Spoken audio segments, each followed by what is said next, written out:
besar di negeri Gajah Putih, Thailand. Hiduplah seorang gadis SMA bernama Lin.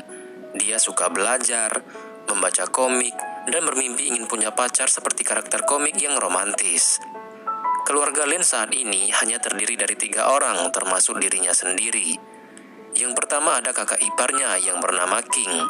Dia membuka warung makan, dan menu andalannya adalah po, sejenis sup yang terdiri dari kaldu dan daging. Orangnya cukup baik, tapi ucapannya sedikit kasar. Yang kedua adalah keponakannya, yaitu Diu, putra dari King. Mimpinya adalah menjadi pelari tim nasional. Satu hal yang membuat Lin merasa terganggu oleh Diu adalah sikap protektifnya. Dia selalu mencoba mencegah Lin punya pacar, kapanpun dan dimanapun itu. Dia seolah tidak rela bibi cantiknya itu dimiliki seseorang. Apalagi jika ada yang macam-macam, dia tidak akan tinggal diam. Keinginan Diu untuk menjadi seorang atlet tidak terlalu didukung oleh ayahnya, karena dia tidak punya biaya untuk menyekolahkannya ke perguruan tinggi. King lebih menyarankan dia untuk mengambil alih usahanya itu, tapi Diu menolak karena dia masih ingin mengejar cita-citanya. Oleh karena itulah, Diu memutuskan untuk pergi dari rumah dan hidup mandiri. Hebatnya, dia mendapat beasiswa untuk berkuliah jurusan olahraga di Bangkok. Begitu juga dengan Lin, dia mengambil kuliah jurusan keperawatan. Waktu pun berlalu, 4 tahun kemudian, Lin bekerja sebagai fisioterapis di Bangkok. Sementara itu, harapan Diu untuk menjadi pelari tim nasional harus tertunda, karena dia kalah dalam ajang uji coba di universitasnya. Pada akhirnya, dia mengambil cuti dan bekerja di sebuah supermarket. Diu ditemani oleh Amon, rekan seperjuangan yang juga berhenti dari kuliahnya. Suatu ketika, Diu melihat Lin datang ke supermarket tempatnya bekerja dan bertemu dengan An, seorang pria agak melambai yang merupakan rekan kerjanya di rumah sakit. Diu berusaha untuk sembunyi karena dia takut Lin akan memberitahu ayahnya yang ada di desa. Diu merasa malu dan belum berani untuk mengungkapkan kondisinya saat ini. Saat pulang, Lin melihat beberapa buku komik yang menarik perhatiannya. Komik itu bercerita tentang kisah cinta seorang gadis dengan pria paling romantis. Lin sangat menyukai komik itu karena isinya menggambarkan impiannya selama ini. Di rumah sakit, seorang pria berambut gondrong datang mencari Lin dengan dalih ingin mengikuti program terapi. Dia adalah Men, seorang musisi lepas yang jatuh cinta dan sangat tergila-gila kepada Lin. Sebagai terapis yang profesional, Lin menghadapi Men dengan ramah, selayaknya pasien pada umumnya. Gombalan aneh yang dilontarkan Men sudah cukup membuat Lin muak, dan dia selalu berusaha untuk menghindari ajakannya. Tapi sikap Lin yang terlalu baik membuatnya sulit untuk mengatakan tidak dengan tegas, dan pada akhirnya Men selalu mendapatkan kesempatan untuk berada di sisinya. Satu hal yang mengejutkan Lin adalah Men akan segera pindah ke gedung apartemen yang sama dengannya. Diu yang melihat dan mendengar berita itu menjadi kaget sekaligus marah. Dia tidak terima bibi cantiknya itu didekati pria lain, apalagi pria aneh seperti Men. Amon yang terus memberikan spekulasi negatif membuat Diu semakin takut akan terjadi sesuatu kepada bibinya itu. Pada akhirnya, Diu marah kepada ayahnya karena dia membiarkan Lin tinggal di apartemen campuran. Beberapa hari kemudian, Lin kembali berhadapan dengan Men yang sudah pindah ke gedung apartemennya.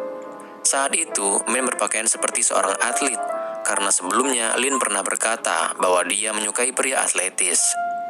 Jelas saja itu adalah sebuah sindiran untuk menolaknya, tapi Men tidak pernah menyerah. Dia bersedia untuk merubah dirinya demi menggapai cintanya. Tidak lama dari itu, Diu datang ke apartemen Lin dan memutuskan untuk tinggal bersama. Lin terkejut sekaligus bahagia bisa bertemu lagi dengan keponakannya, dan dia tidak keberatan untuk berbagi tempat tinggal. Saat itu Diu mengaku bahwa dirinya sudah bekerja di perusahaan asal Jepang dan tidak mengatakan apapun soal kuliahnya. Amon juga datang untuk membantu, membawakan barang-barang Diu dan berharap mendapat perhatian dari Lin.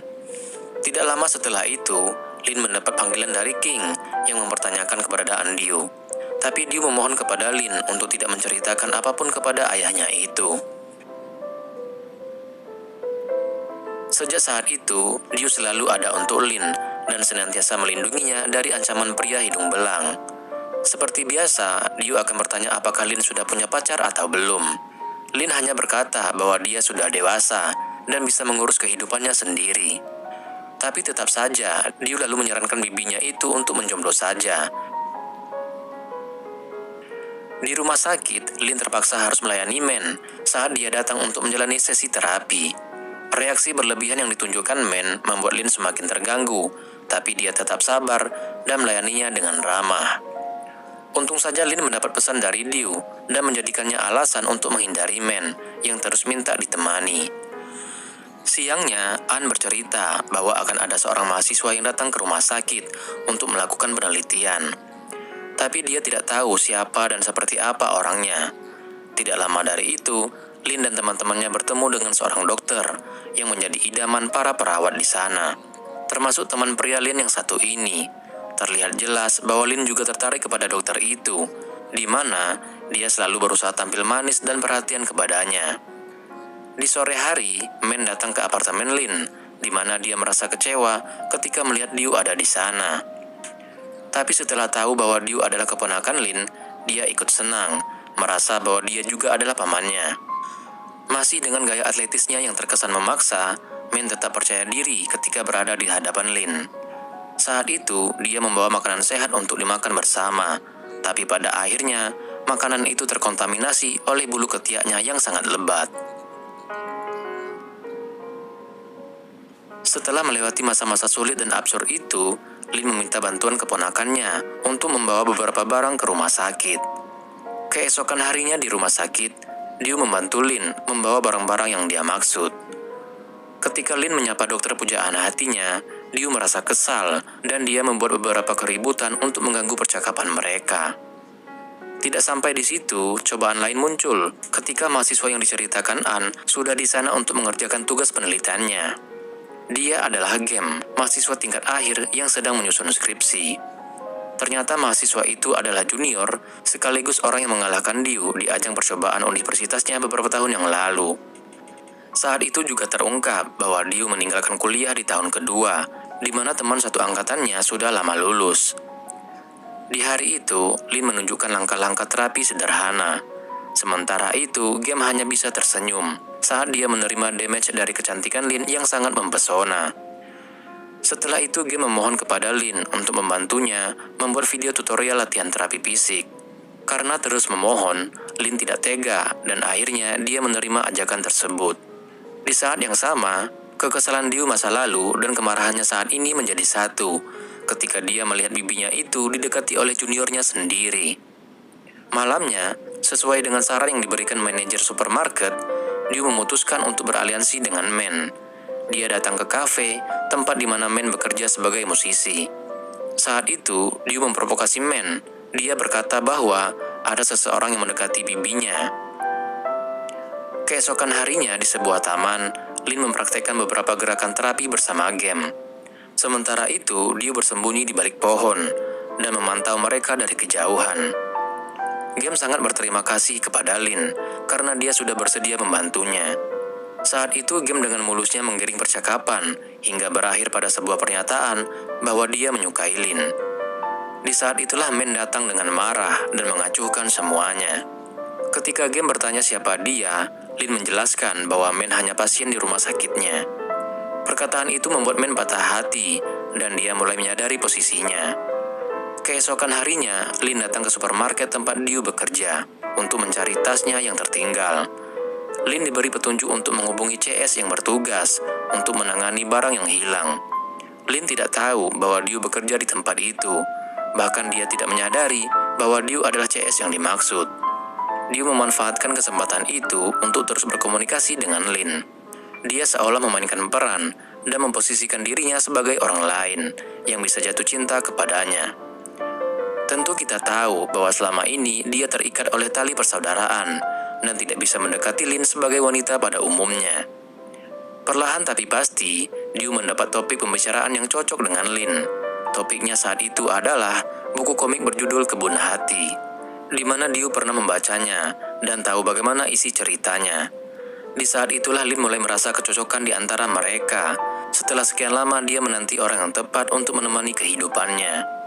Sementara itu, Amon mulai menyadari perbuatan Diu, dan dia berpendapat bahwa mengejar tantenya sendiri adalah tindakan yang tidak benar. Sedangkan manajer berpendapat bahwa Diu melakukan itu karena dia bermaksud untuk menciptakan karakter fiksi yang disukai oleh bibinya. Dengan begitu, Lin tidak akan berpaling ke lain hati. Singkat cerita, suatu hari Lin akhirnya mengetahui segalanya, bahwa Diu bekerja di supermarket dan dialah CS yang selama ini bertukar pesan dengannya. Merasa telah dipermainkan, Lin pergi dengan marah dan dia sangat kecewa kepada Diu. Keesokan harinya, Lin bertemu dengan Gem di sebuah kedai kopi. Perasaannya masih tidak karuan, tapi dia tetap tersenyum dan berusaha menutupi semuanya.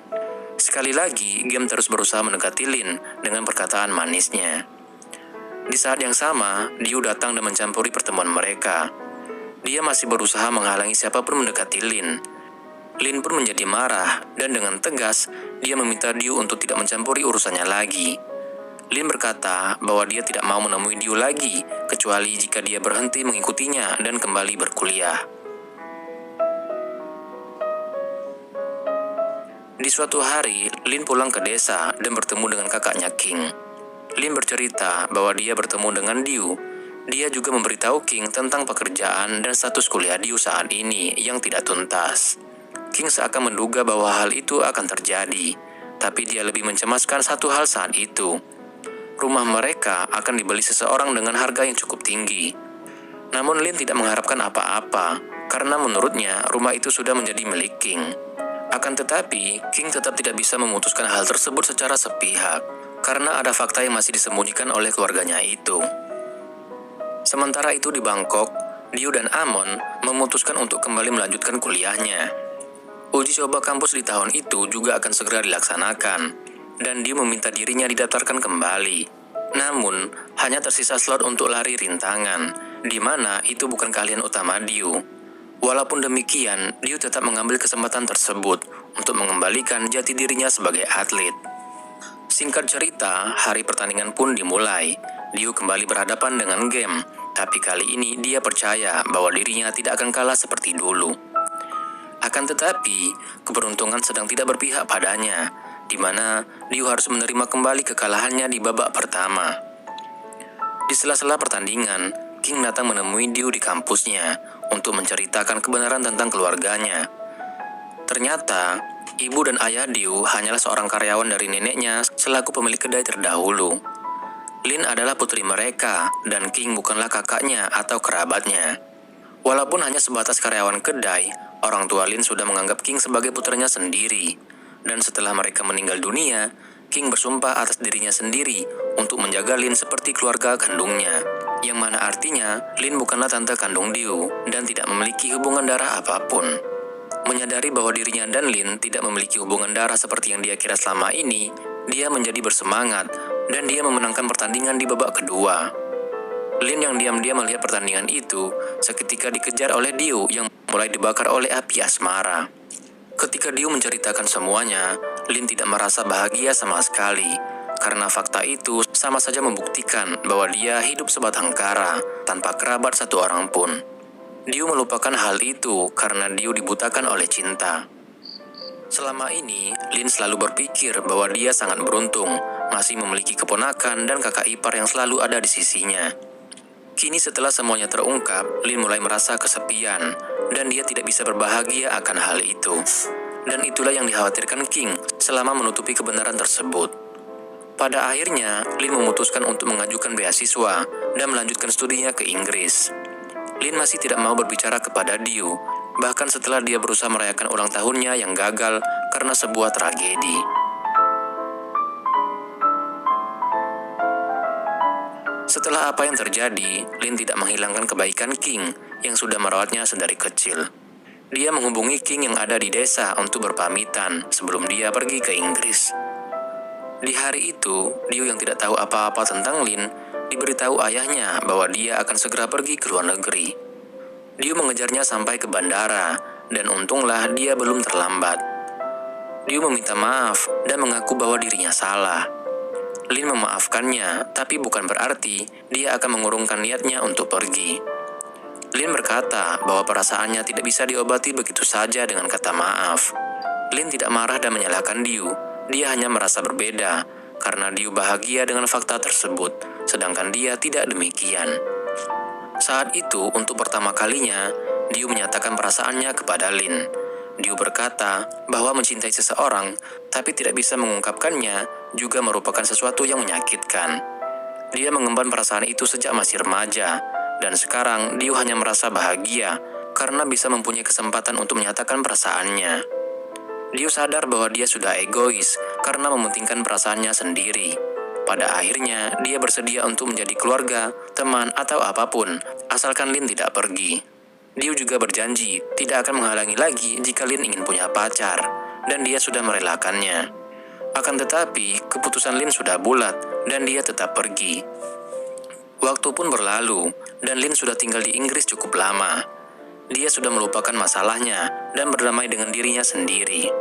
Lin juga mulai menyadari beberapa hal dari pengalamannya selama ini, di mana pertemuan dalam kehidupan itu tidak seindah cerita dalam komik.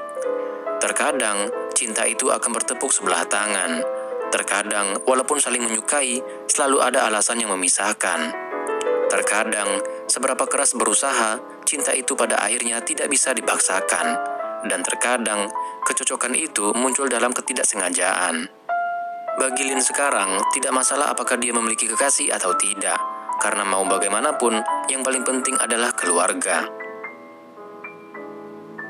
Begitu juga dengan Diu, dia memutuskan untuk mewarisi kedai setelah lulus dari kuliahnya. Hubungannya dengan sang ayah pun kian membaik. Pada akhirnya, Lin memutuskan untuk pulang, karena dia sudah menyadari bahwa ikatan keluarga itu tidak terbentuk oleh hubungan darah, melainkan rasa kepedulian dan kasih sayang satu sama lain. Film ini pun berakhir ketika Diu mengantar Lin pergi bekerja. Kemudian dia bertanya, apakah Lin sudah punya pacar atau belum? Dan pertanyaan itu dijawab oleh Lin dengan senyum manisnya.